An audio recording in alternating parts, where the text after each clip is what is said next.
Mesdames et messieurs, goedemiddag, good afternoon. My name is John Bell. I'm from the Research and Innovation Department on the slightly ambitiously entitled Healthy Planet Department.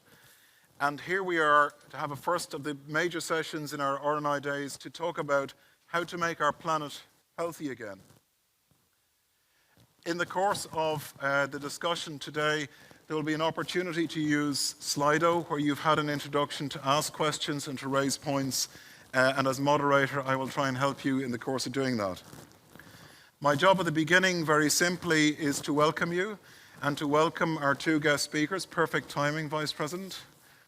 Vice President Maros Šefčovič, who's just arrived, very thankfully coming from the Council, who, as you know, is the patron saint of the Energy Union.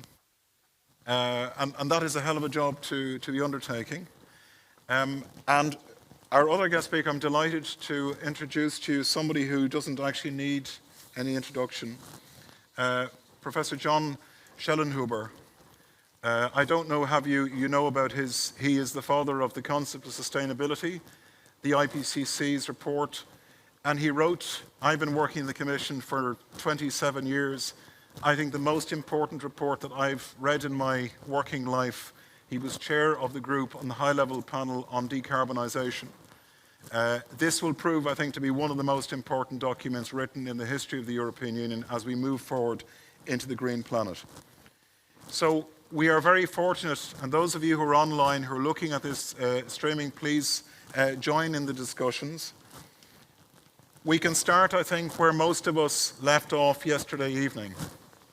A young lady from Sweden sitting in the United Nations and talking to certainly my generation and asking the question or making the statement, how dare you? And I'd like to take her statement, Greta Thunberg's statement, as an invitation. How can we dare? How can we dare and imagine using research and innovation, using the power of the Enlightenment and science to make climate neutrality happen in the European Union and around the rest of the world? And that is what the R&I days are about, and that is what our session is about today. So as you know, co-creation is the way forward.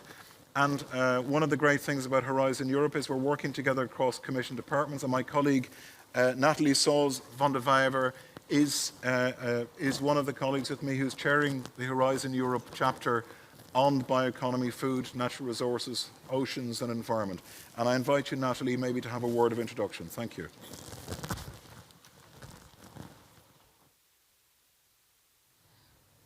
Thank you, John. And it's true that co-creation is really an important tool inside the Commission for the past and for the future. So, ladies and gentlemen, it's a great pleasure for me to be with you today. And it is really an important session, and I hope that we will also have co-creation inside this session to answer to this important question, how to make our planet healthy again. So, why we need to act? Why? That's a good question. Well, you all know that human activities are creating mountain pressures on ecosystems, on land, on oceans, but also on natural resources, soil, water, biodiversity. So according to the Global Footprint Network, on the 29th of July, it's the earliest date for this year, humanity has used natural resource budget for the entire year. So this means that humanity is currently using 1.75 Earth, and we have only one planet. Combined with climate change, humankind's growing demand for natural resources create environmental pressure that go far beyond sustainable levels. So the ecological overspending costs are becoming increasingly evident to everyone. And I would like to name only a few because we have a very time limit for this session today. So the continuous accelerating decline in biodiversity at a time when it is the most needed. According to scientists, the Earth's sixth mass extinction event is underway. Climate change, as mentioned by John just at the beginning, and we have this climate session or summit in New York yesterday, If current trends continue in GHG emission, global average temperature increase could reach 2 degrees soon after 2060 and continue to rise afterwards. This will lead to a major adverse impact on primary production systems, natural systems, and of course, on people in rural, coastal, and urban areas. Current pressure on lands and soils are huge and expected to continue growing because of competing demands for the production of food, energy, biomaterials, and other uses. In the EU, 1/4 of our production land is under threat of erosion, and at the global level, 1/3 of soil are degraded. The health and productivity of our oceans, seas, lakes, and rivers are severely endangered by climate change, oceans acidification, desoxygenation, excess nutrients, chemical polluant, and of course, plastics. So, a unsustainable and healthy diet contribute to the global environmental change. At the same time, more than half of the EU adult population is overweight or obese. So, in addition, in an ever-changing environment, keeping plants and animals healthy as well as food supply safe are ongoing challenges. While addressing all these challenges come at a price, we have to recognize that the cost of inaction and related societal implication would be much higher.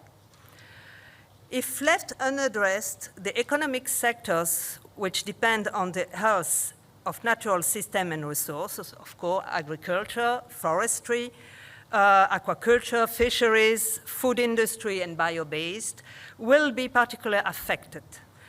This will jeopardize food and nutrition security, public health, millions of jobs, economic growth, and overall well-being of people in the EU, but also globally. So it's quite negative picture, but we have also good news.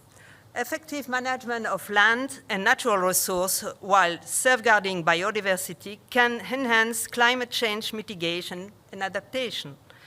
Agriculture, the sector I'm knowing the most, and forestry have a particular role to play in this respect, as this sector manages 80% of the land in the EU. Solutions are not all far away, some are in our hands.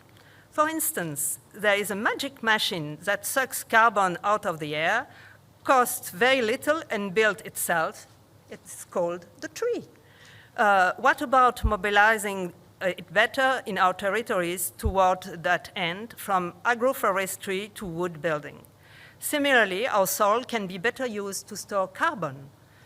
Further, the concept of circular economy, the use of biomass from land and sea, and waste for the production of renewable products have the potential to strongly contribute to breaking down the dependence of non-renewable. They can act as an enabler for the sustainable bioeconomy. So now, what can be achieved? While setting the priorities for the new Commission, the new President, Ursula von der Leyen, stated, we need to change the way we produce, consume, and trade. Preserving and restoring our ecosystem needs to guide all of our work.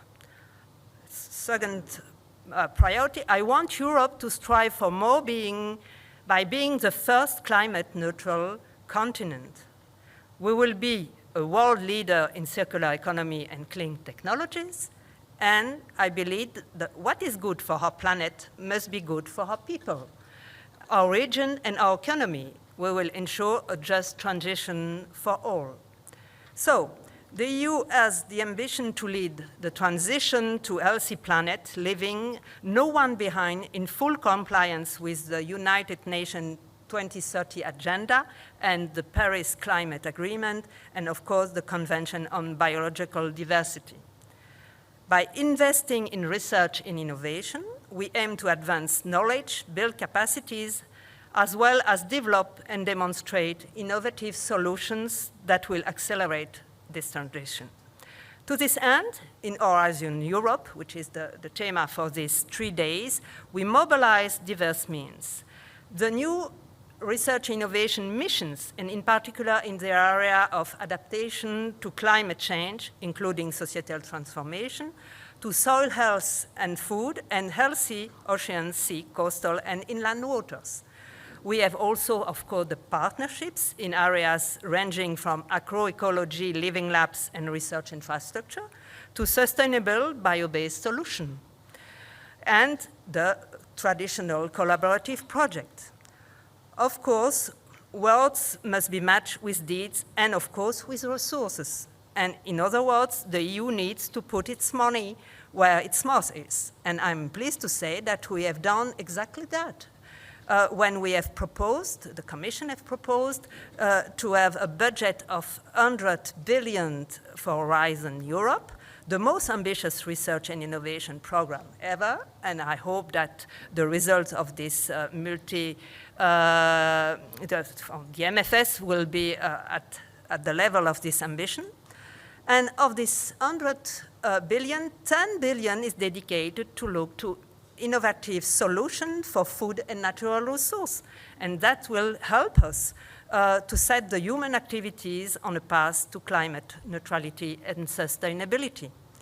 So now what we have to do, we need a plan, we need a strategic plan. And in June, we have presented to you our view on the orientation towards such a strategic plan.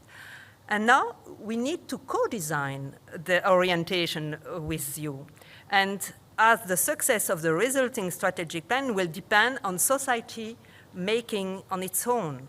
So we will not succeed if we do not have you. But when I say you, it's the researchers, it's the farmers, it's the entrepreneur, it's the consumer, it's the policymaker, it's the private sector, and all citizens on board. In addition to new knowledge and innovative solutions, we need people to use them and in essence profoundly change their choice, lifestyle, and behaviors. So, therefore, the public consultation and this session will be about listening to you, and I must say, I look forward to hear your ideas, and John will raise you a certain number of questions, and I hope that we will have very interesting idea, and we can manage to have a very good strategic plan. Thank you very much.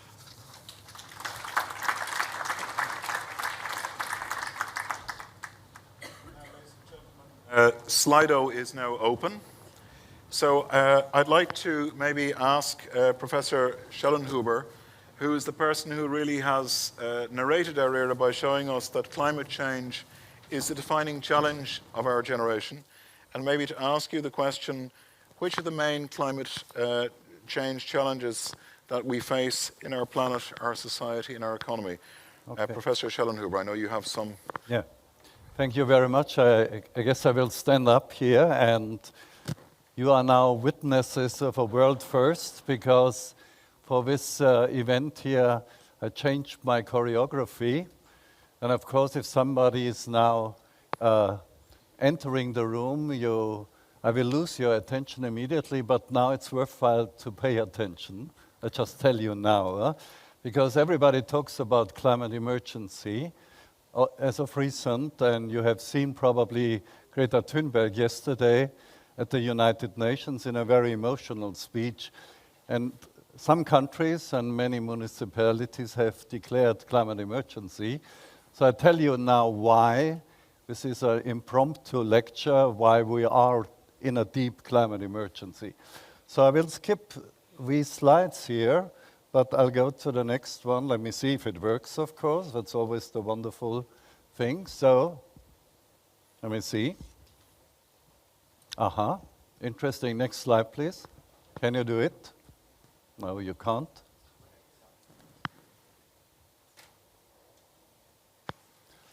Yeah. It's all about research and innovation, no? The technology. Can somebody move the slides? I mean, I can't do it here. Yeah. Here we go. Okay, so let me go back. This is the interesting one. That's a cartoon I invented at a lecture I gave at Oxford University. These are the so-called tipping elements in the Earth system. So it's the Amazon rainforest, it's the For example, here the Fermaline circulation, also called the Gulf Stream. And the question is, how much can we push global mean temperature until we sort of change the mode of operation of these things? For example, the Gulf Stream has weakened already by 15% over the last 50 years. But the really interesting thing is, how do these things interact? And if we look down the cascades that can be created, if we tip some of these elements into a new mode of operation, or even into demise, we can actually create something like a runaway greenhouse effect. But if you think you can safely put the Earth system at 2 degrees warming, the system may not just stay there, it may just walk away. And that is the big question now. And for example, Amazon rainforests can be tipped into a new state. You've heard about the fires raging there. But if you lose 20 to 25% of the cover, the system may turn into a savanna, and it's an irreversible thing. Now I come to this question of climate emergency, so I have just, bear with me, I go to the last slides. So let me see. Here, we go back. And this is really important. In every lecture there is a slide where you really have to pay attention to. This is now, okay? So what you see here is, I tried to define climate emergency, and it's actually risk multiplied by urgency. Now, how do you define a risk? Risk, if you go to the insurers, is defined as the damage done multiplied by the probability of that event.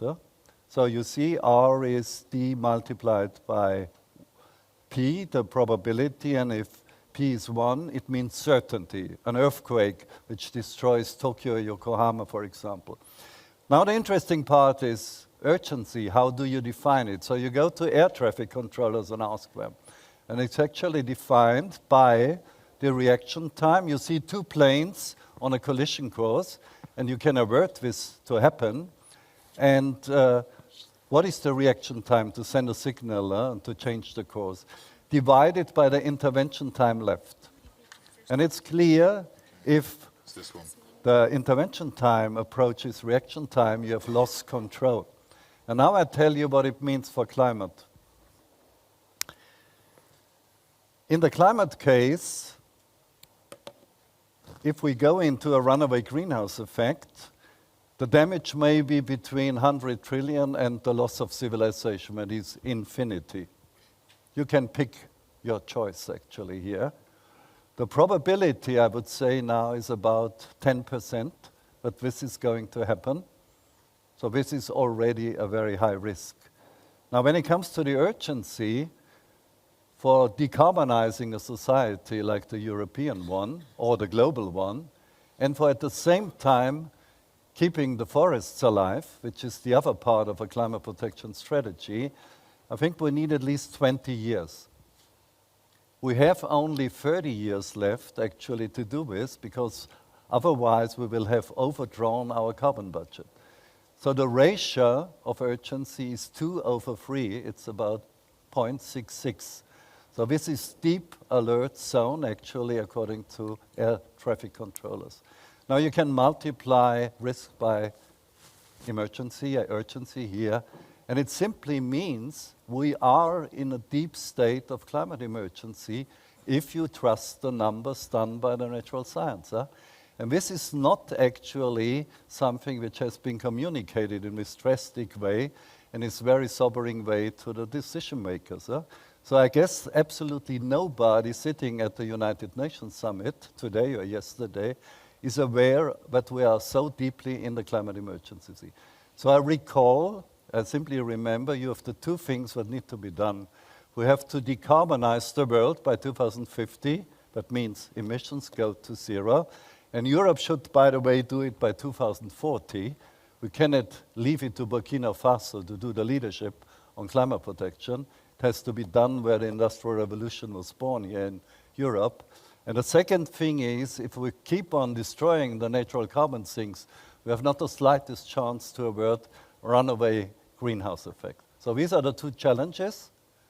Preserve the ecosystem, even strengthen them. We have to reforest a lot of degraded areas. but try to be carbon neutral by 2040. Now, I say it in the face of representatives of the Commission who think already decarbonizing Europe by 2050 is a major task, but it will not be good enough.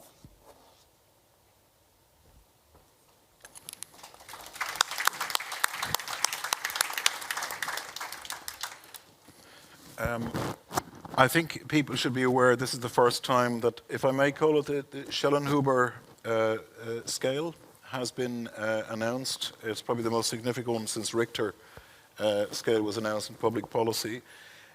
So this is really a very stark message for us.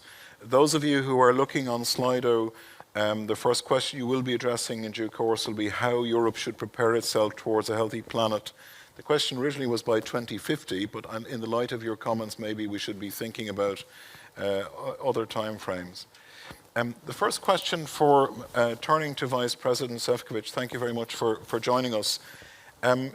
You've been leading in the Juncker Commission in one of the most challenging and difficult areas. And I'm just wondering, when you look at this context, what are the initiatives and achievements of the Juncker Commission in responding to these challenges? Thank you very much, John. At first, I really would like to thank Carlos Moedas for really setting completely new angle on the research and innovation. And it's very thrilling for me to see that DG RTD and DG Agri are working so well together, because one of the biggest challenges when we started with the Energy Union was how to break the silos and get not only different commissioners, but different DGs to work together and look for synergies and better results for the future. And for me, of course, it's a big honor to share the podium with the climate legend, Professor Shellenberger. I very much appreciate not only your insights, but also the academic advocacy you did so well, because I think there are still quite a few politicians who need to be educated on how important the climate change is. And actually, the question I got at the press conference before arriving here after the Energy Council was that, should we still talk about climate change or climate emergency? And I think we are more and more in the second category, which was so, I would say, well reflected in yesterday's atmosphere in New York. And I have to say that I'm very proud of being European, because when I'm talking to our international partners, they always tell me that what we envy a lot is that in Europe you have such a public support for the green policy making, for adopting the measures tackling the climate change, and that in your countries is it actually something which is very much supported.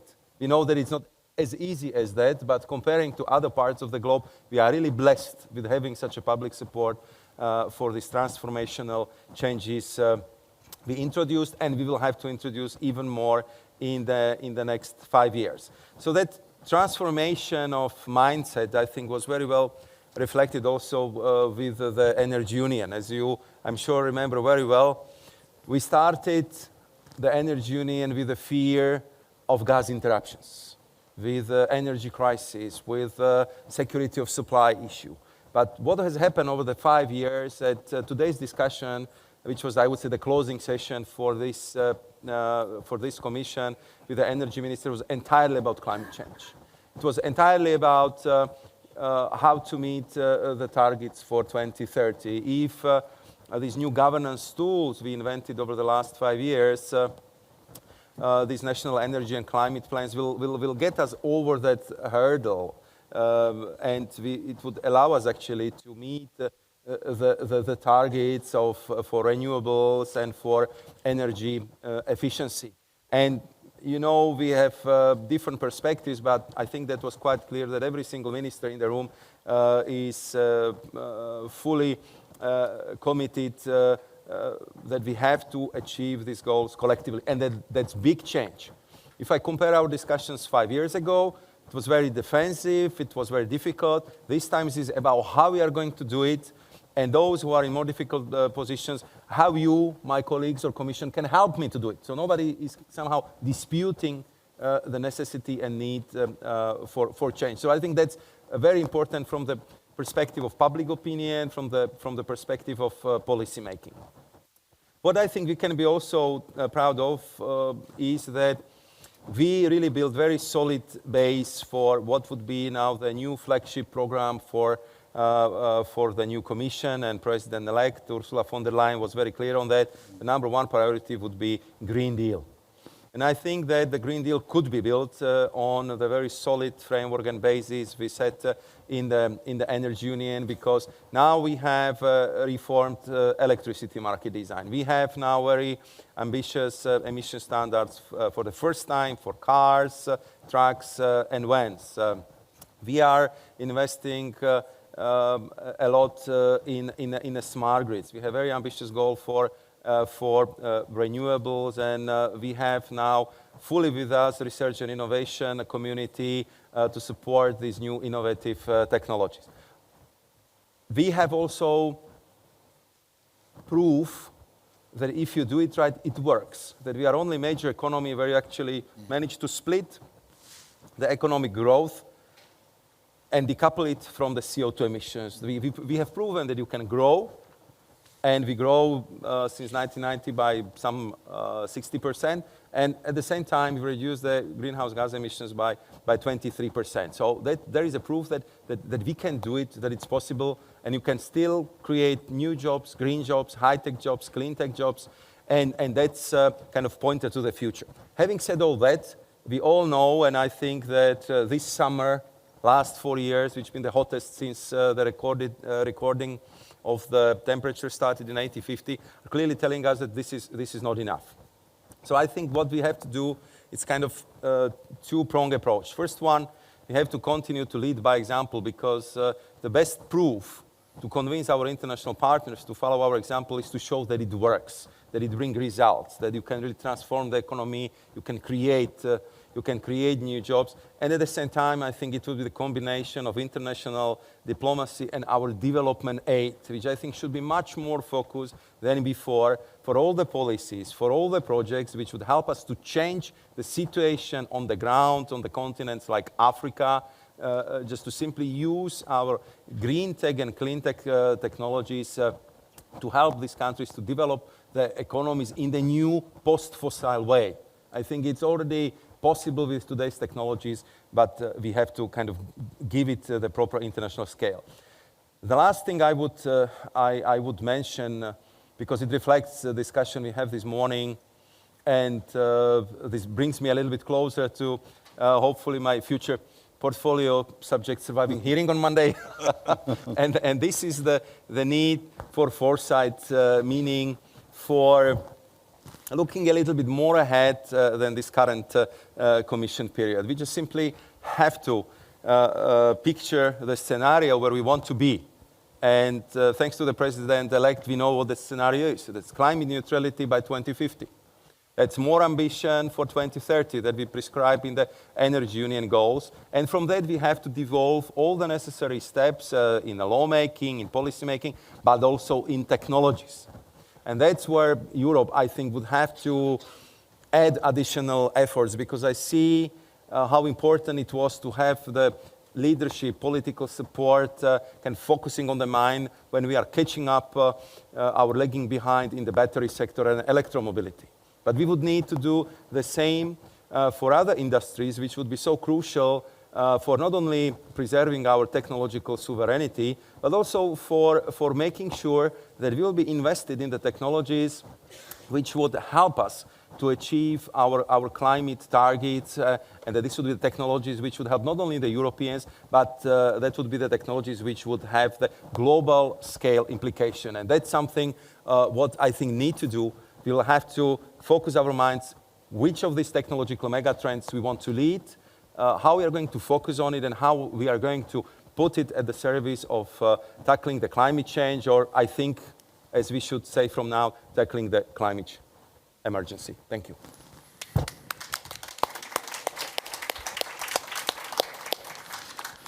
Thank you very much, Vice President. We've had, your points about we need to lead by example, we need to demonstrate, we need to move actually from demonstrations on the street to demonstration in places. This is the point of the Research Innovation Week here, is to engage this conversation, get people to talk about how you would like to see research and innovation doing what Vice President Šefčovič has been saying. You've been saying that we should in fact be seizing on the foundations that have been put in there, leading by example, and wherever possible we need, you talked about foresight. One of the strange things we're seeing from science is the importance of observation is a fundamental part of prediction. So we need to actually link a longer term understanding of trends, which has been your great contribution to the actions that politicians need to take. We're getting a number of feedbacks here from people on Slido responding to this conversation. One very clear theme that's coming through is the European Union should lead. This is who we are, this is what we're about. Some people are picking up on the language of Greta Thunberg last night and saying we should end the fairy tale of endless economic growth. And some people are saying we should see what no growth looks like. I'm afraid we have a few examples of that in the European Union. I think the issue is what kind of growth we're talking about. The donut economics, for example, that have been thought about by Kate Raworth and others. The words partnership, collaboration, co-creation are coming through in a number of your comments. This is what Europe is about. We do things better when we do them together. The need to use the reform of the EU legal framework, what Maroš Šefčovič has been talking about in the Energy Union, is the beginning. It's not just for consumers. The European Union has to use its legal power, not just in the European Union, but to set signals and examples to markets. A number of people have responded to Nathalie Sauze's opening remarks, strongly responding and supporting your call for a more sustainable food system, and asking some that the common agricultural policy should go circular. Well, a lot of agriculture and food is circular. To make it sustainably circular, to use nature-based solutions, and to use the possibilities for nutrient cycles and other things. This is part of what research and innovation can bring. And a nice invitation here, Mr. Hogan is not here, maybe you can bring it back to him, that we should build sustainability into trade. I'm sure he'll welcome that message. He has the hearing just after me on Monday, so I will tell him. You can slip him that question. And a number of people are talking about planting trees. You'd be glad to know, Claudia, that I have my short-term glasses here, so I can read you about here. The second question, in this landmark report, which I think is, in a way, it's the first of the two testaments that we have as to where we go as a society. You chaired the high-level panel report on European decarbonisation pathways, which for me is the most important report I've read as an EU official in my time here. It sets out an ambitious vision that challenges research and innovation on how we can reach climate neutrality in Europe by 2050. Looking at the current situation now and looking at this great report that you chaired, what would you say are the critical milestones or the critical elements now for our audience? Okay, thank you. I need to use my slides again if the technicians are able to do that, because I will talk about this report, which is the most important report you never heard about. But so let me, thank you. So I just go back here.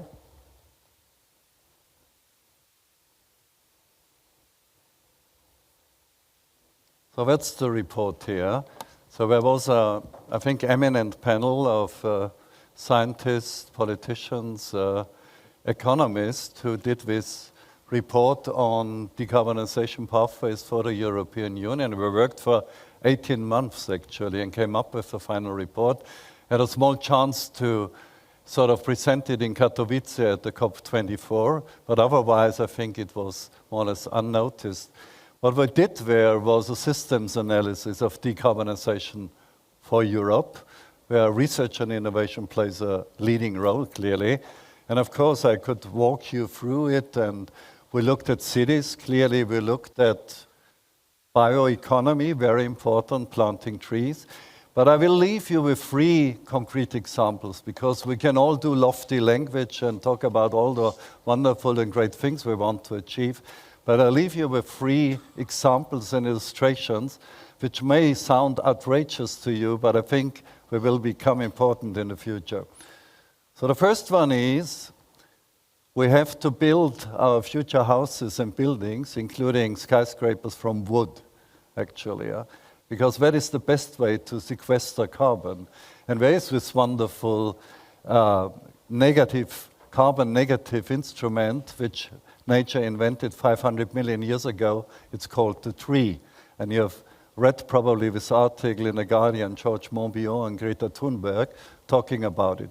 So reforestation and then sequestering the wood by building constructions from wood actually is the best way. You can actually build a global carbon sink. And we did the numbers, but you will see there actually, it's really interesting. If we would use steel and concrete and glass for building all the constructions which are planned right now, it would eat up 60% of the carbon budget left, which would be in line with the Paris Agreement. Just 60% would just be eaten up by construction.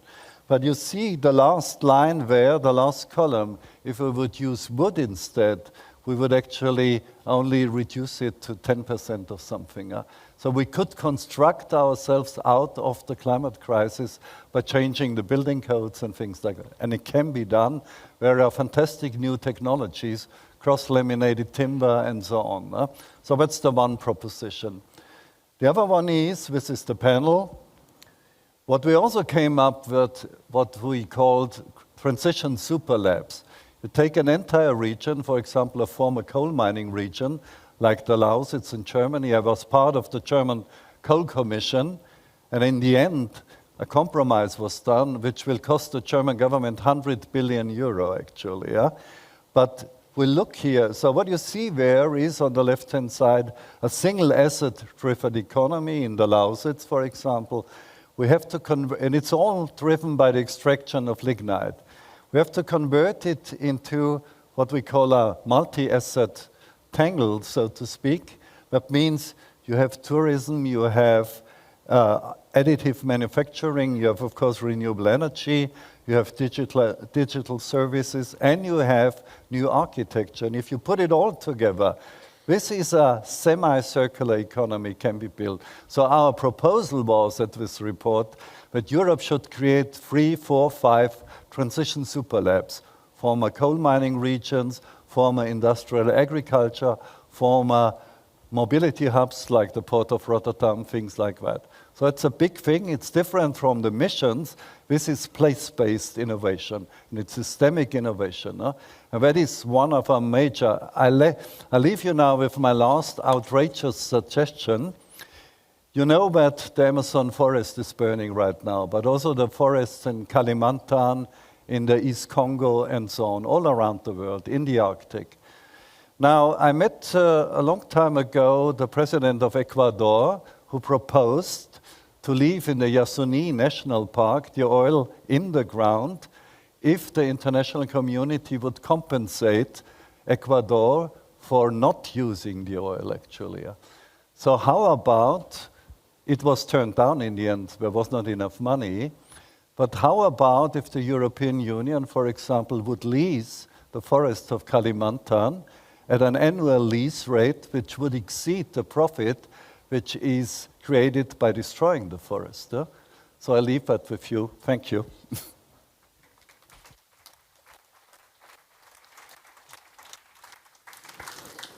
So some extraordinary disruptive and I think creative ideas to move our conversation on. The next question on Slido for those who are following around Europe is what do you think, in your opinion, are the most efficient ways to enhance this transition towards a healthy planet? And actually, as we move towards the end of the session, if there's a key message that you would take out of this session from our speakers here and our discussion, what would that be? Vice President Šefčovič, now turning to the future, all going well early next week, and we wish you all the best with that. President-elect Ursula von der Leyen has been very striking in talking about that what is good for our planet must be good for our people, our regions, and our economy, coming back to the place-based nature of the future and economic growth. We will ensure a just transition for all. So, looking at this transition to a healthy planet in the President-elect von der Leyen's view, what would you see as the main actions that we could use to make this transition? Well, thank you very much for that. And I think that the fact that she put as a two headline top goals for the next Commission, Green Deal and digitalization. I think it's already telling what the ambition of the President-elect in this respect would be. And I had the opportunity to talk to her several times. We had our first seminar of the new commissioner candidates, and it was quite clear that this is where our mind's been the focus the most, how to deal with the climate change, how to deal with the new technological challenges to underpin, of course, our effort in this field, but at the same time, technological sovereignty, and I would say rightful place of Europe among the global economic powers, not only now, but from 10 and many more years later. What I think is the most important to work on the technologies and approaches where we are strong and to improve them. We are regulatory superpower, and we are the only major economy which managed to transform the Paris commitments into the European laws. And I think that's our big strength, that kind of binds the member states together. It helps us to build on the synergies, and it's really helping us to accelerate the transition and transformation. But we know that this would not be enough, and therefore the climate law she's proposing we would adopt overall climate neutrality within first 100 days of the new Commission entering into the office would again be the opportunities to really look how we can look at the targets, how we can look at the efforts, what more we could do. But I think that we would have to take our efforts also on a little bit of an international scale. And here I am coming, as you challenge me, a little bit to the trade domain. I think that when you talk to our steel industry, when you talk to the people from Salzgitter, they tell you, yeah, we can produce the carbon-free steel. We can use the oxygen. Technology exists. But at this time, it's quite expensive. And at the same time, we also have to find this international balance, that from one side, we are pushing our companies to manufacture and produce cleanly, and rightly so. But at the same time, we just would have to change the rules in Europe, that from one side, we push our manufacturers to produce cleanly, and then through public procurements, we are suggesting that we can still import dirty products. So this manufacture clean, import dirty, it must simply stop. And we have to be ready to take this up in WTO, in UN, and wherever this is necessary. Paris Agreement was not just signed by us. There was the global agreement that we all should strive for a carbon-free world. And therefore, I think we have our really right to push for buying the products, for manufacturing for products, for letting the products into the Europe with the lowest possible carbon footprint. And we would have to develop the methodology, and we have to be very strong as a trading superpower to actually enforce this. So this carbon important tax, I think, would be very important message for our industry, for our international partners, and I really believe that we, as a still biggest economy on this planet, we can really achieve the difference with putting so much emphasis on carbon content in the products. One word, because Professor was kind enough to mention the Lausitz and this effort which we started 2 years ago with the coal regions in transition project. How did it become a policy? I mean, again, something what has happened over the last 5 years. I was coming on a regular basis to Katowice, and in a run-up to the COP preparation, I wanted to talk to the regional leadership in Katowice.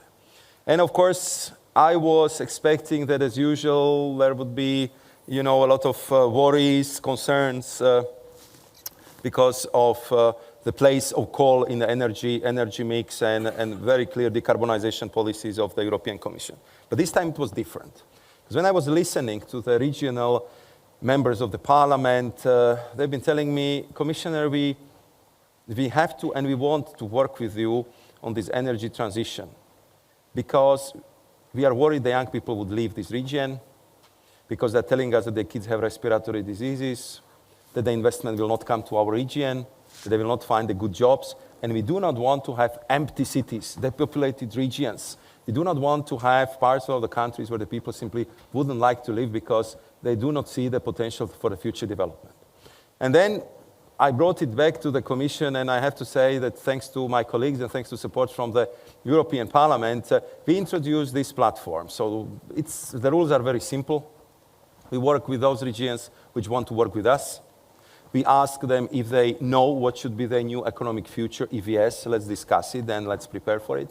If not, we are helping them with our modeling expertise and with our advice, like it was done in Lausitz, which I visited as well. And then we are looking together for the money for the projects which would transform these regions. And you would be surprised how much money is left in our structural funds, which are all spent too late or not on time or simply because of various reasons they could be returned to the budget. And you would be also surprised that how many promotional banks or even private investors would like to go for the projects which are green, which are transformational, because simply this is now new corporate social responsibility culture. And I think that this is one of the platforms which I'm very glad that my colleague, Commissioner-designate Elisa Ferreira, would be shepherding forward, and that the European Parliament actually pushed to have a special allocation for that, because I think this is very symbolic. We are not simply telling the people, we don't use your coal anymore, and the job is your problem.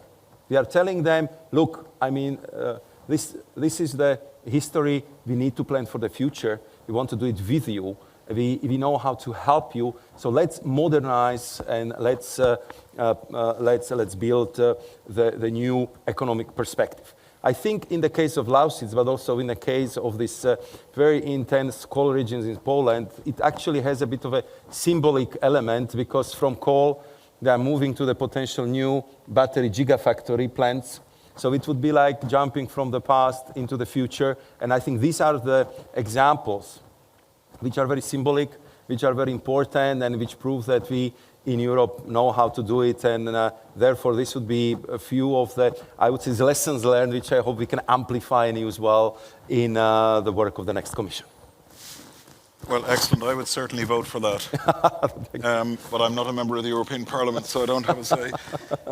What is interesting is you've effectively, you've talked about the European Union as a superpower in a regulatory way. But I think the European Union's mission, as you've described it, is to redefine what our superpowers are. And the European Union's superpowers are not about big hair and big ships and big guns. They're about the power of the intellect, of research and innovation, of the enlightenment, you've talked about regions, the power of using regulation to achieve public goods, setting signals to markets, and the cohesion that we have at the different regional levels, and our openness, of course, which is the diversity, which is how evolution functions. So it's an interesting idea that we also have superpowers that we maybe underestimate in the world ahead. Now, we have some, before moving to a conclusion, we've been joined by our Director General, Jean-Luc Paquet, whose inspiration this week actually was. So at the end of this conversation, there's a few trends that are coming through on Slido, which I'd just like to share with you a little bit. And a number of them are talking about, is this just about climate? It just is a very big word in this context. But in terms of, people tend to see climate as a kind of a discipline or a sector rather than a context. And as I think we can safely say today, on this day of days, you cannot prorogue climate change. Climate change is the defining feature, but it embodies everything from how we live and work to biodiversity, to our planetary boundaries, to how we get sustainable development goals achieved.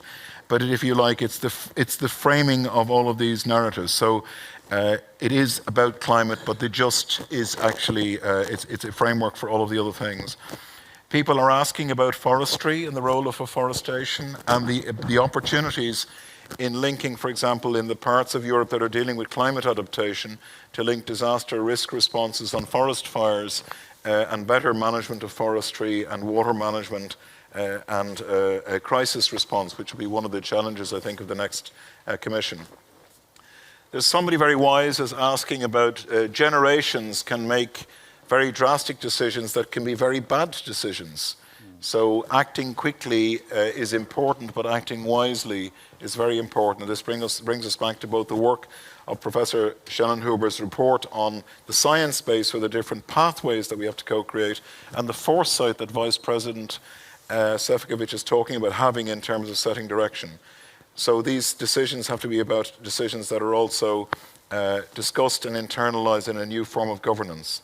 And last but not least, the issue about how to internalize the externalities. Probably the single biggest challenge for our way of life is how to internalize the actual costs along the life cycle of the way in which you use the resources. So thank you for those comments, which I think fit in very well with the narrative which is here. Now, I'm wondering, Jean-Marie, could you possibly join us to, maybe you've had an opportunity to listen to this discussion. So Jean-Marie Paquet, many of you will know, is our Director General. He's the one who has actually started a conversation inside our DG for a year, where we've now reorganized our DG to follow this direction. So Jean-Marie, I give the floor to you. Me? Yeah, John, thank you very much. Maros, thanks a lot for joining these Research and Innovation Days. That's really, I think, a particularly important signal for the policy area and for the DG. Professor, thank you very much for the work we are doing together in these decarbonization pathways. I must say, I don't have much to add in content, which hasn't been said as I was sitting in here. But I would like to underline is three things. Firstly, thank you for the input which I was following. I think it is really largely all there. And that brings me, I think, to the key point, which is that working on a healthy planet, on a clean planet, is by definition and by construction entirely cross-cutting, which makes it so challenging and so difficult, so mind-boggling. So sometimes you're a bit desperate, can I really act and impact? Because it is so broad. I think we should not be afraid. We should effectively set out a new way of working. I think this college has done it. Colleagues across the Commission, Nathalie and many others, with DG Research and Innovation, we have really teamed up in this co-creation effort, because genuinely dealing with the climate change urgency and the broader environmental and biodiversity challenges of our planet is entirely cross-cutting, and there is no policy area, no part of society and of the economy which is not directly impacted, which is not directly contributing to it, and which therefore is not part of the solution. That, I think, is really what Horizon Europe can facilitate and enable. Horizon Europe is not a magic wand. It will not solve anything per se. Research and innovation, neither. But at the same time, if Horizon Europe effectively works against this policy objective of 2030, 2050, if member states really team up, including at EU level with the support of the program, but amongst themselves, then I think we can reach critical mass for generating the needed technology, but probably more important for generating the space to deploy, experiment, deploy the changes, including through technology, which we need to undergo urgently. So I must say I'm much encouraged by the input, and this is really what co-design and co-creation is about. In this session, now you have 3 more days to speak to Nathalie, to John, and to colleagues across the Commission and Member States to enrich this discussion and help us to fine-tune where the climate urgency will feature in the delivery of Horizon Europe, in the missions, in the partnerships, across all clusters.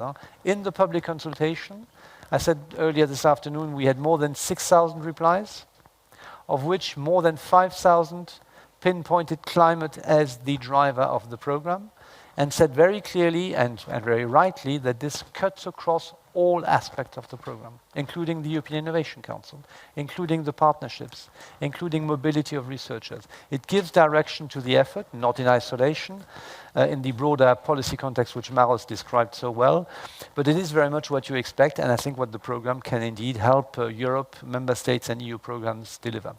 My last point is a pure policy communication point, Maros, which is that I think that science and foresight in particular is going to be absolutely critical to continue to prime us on the importance of climate.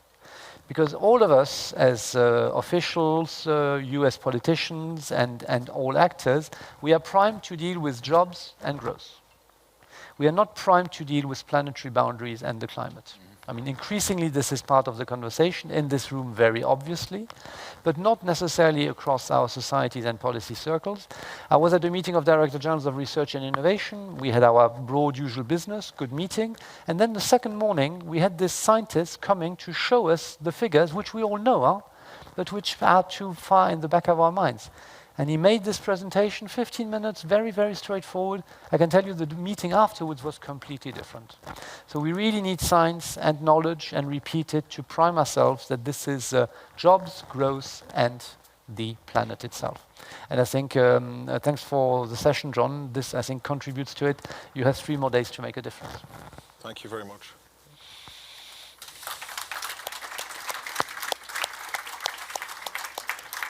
Now, before closing, I'd like to give the last word to our 2 speakers. Vice President Šefčovič, any last thoughts you'd like to leave with us? Thank you very much. I think that the last words of Jean-Éric have been, I think, quite important one, that we really need to change the paradigm, not only for our economies, but also for the political thinking. And I think that the young generation is clearly pushing us towards that direction. And I think we simply need that. So to change that paradigm from focus on job and growth or bread and butter, now should be jobs, growth, bread and butter, but also clearly tackling the climate change, because without that, simply all other policies would have no meaning. So I think this is, I would say, the big change in how the policy making is done. It requires also the development of the narrative. Yeah. For the not only political elites, but also for NGOs, for journalists, and also for the educational systems in our country. And that leads me to the last point, and this is by what I started, that how important public support is for our policies, and how we should permanently nurture and cultivate the fact that the people would be with us on these policies, that each step we take would have to have that bridge, that link to our citizens. And there is one idea from Ireland. John is from Ireland, so I thought I would mention it because I very much like it, not only because Ireland is considered to be the green island, but also because it's very nice initiative. It's called Trees for Kids. And actually it teaches the kids when they go to school to plant their first tree, and then they could come every year to see how it's growing, how it's developing, and they see that actually in many respects we are linked to the nature, and it has very nice symbolism, and it's kind of bring kids in the early age closer to the nature and to the importance of the environment, and of course reforestation. Great. Yeah. Thank you very much. Good. And the last word to you. Yeah. Mr. Shellenberger, Jean-Éric, you missed in his presentation earlier, we were presented with a very new way of looking at the climate emergency, which is, I call it the Shellenberger scale, but maybe you'd like to conclude with the concluding words. Yeah, it was a world first actually, and it's now in the air and on the air, so let's see how the reactions will be. Now, we definitely are in this climate emergency by all criteria. But let me end with something different. Actually, I have been advising also the Commission for a long time. And what I learned is that we Europeans often make us much smaller than we are, simply because we do not have as many nuclear weapons as the United States or Russia. But let's think about some of the big shifts in culture on this planet. So antiquity, 2,500 years ago, the Renaissance, the Enlightenment. These were all European achievements. And I think the next big thing for Europe, where it has to take the lead on this planet, is the transition to sustainability. Mm-hmm. Yeah. Thank you very much. And on that note, sustainability is our new superpower as a Absolutely. European. Thank you very much. And thank you for all of you at home for contributing. Jean-Éric, Vice President, Professor Norbert, thank you. Thanks.